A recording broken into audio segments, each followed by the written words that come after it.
हमारे कुछ विपक्षी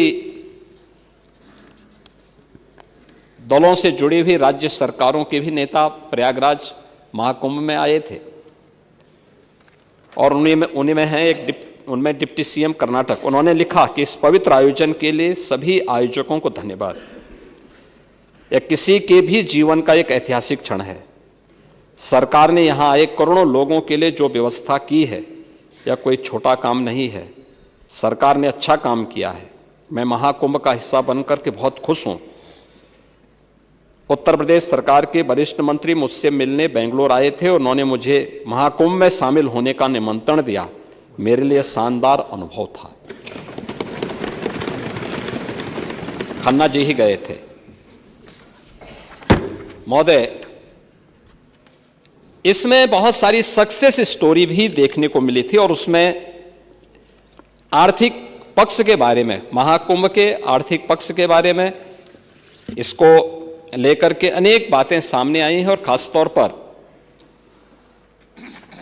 देश के अंदर अलग अलग तबके ने महाकुंभ के बारे में, चूंकि ये बजट की सामान्य चर्चा है इसलिए महाकुंभ के आर्थिक पक्ष के बारे में अगर हम चर्चा न करें तो विरासत को विकास के साथ जोड़ने में हो सकता है कि आप लोगों को भी कुछ कंफ्यूजन और ज़्यादा हो।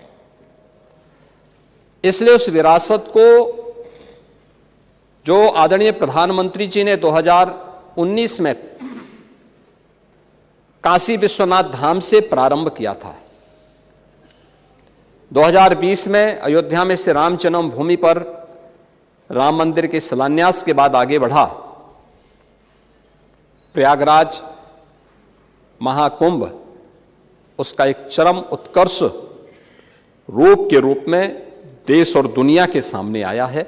और उसी विरासत की आर्थिकी क्या हो सकती है, वह विरासत विकास के साथ साथ आस्था को आर्थिकी के साथ कैसे जोड़ सकता है, इसके कुछ उदाहरण भी हैं, जिसमें कैट ने स्वयं इस बारे में कहा है कि महाकुंभ में लगभग 3 लाख करोड़ यानी 360 बिलियन अमेरिकी डॉलर से अधिक का व्यापार हुआ है, यानी इससे लेन देन हुआ है। ये प्रदेश की अर्थव्यवस्था में सहभागी बनेगा।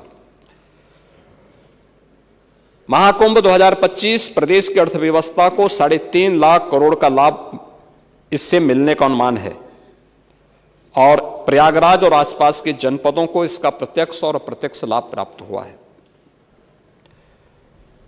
महोदय, इसमें भारत के जो मुख्य आर्थिक सलाहकार हैं बी अनंत नागेश्वरन, उन्होंने इस बात को कहा है कि महाकुंभ मेले के कारण उपभोग खर्च में तेज बढ़ोतरी की उम्मीद हुई। इससे भारत को चालू वित्त वर्ष में 6.5% की विकास की दर हासिल करने में मदद मिलेगी।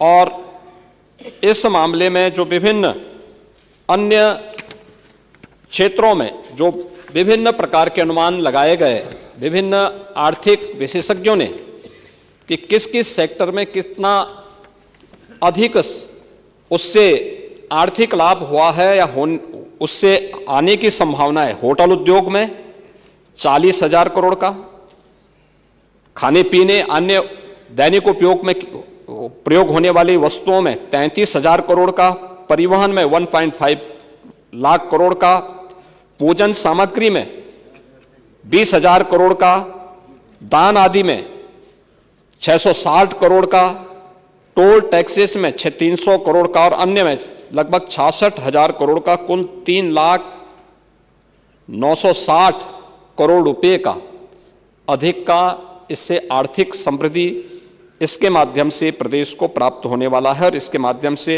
ये चीजें हम सबको प्राप्त हुई हैं।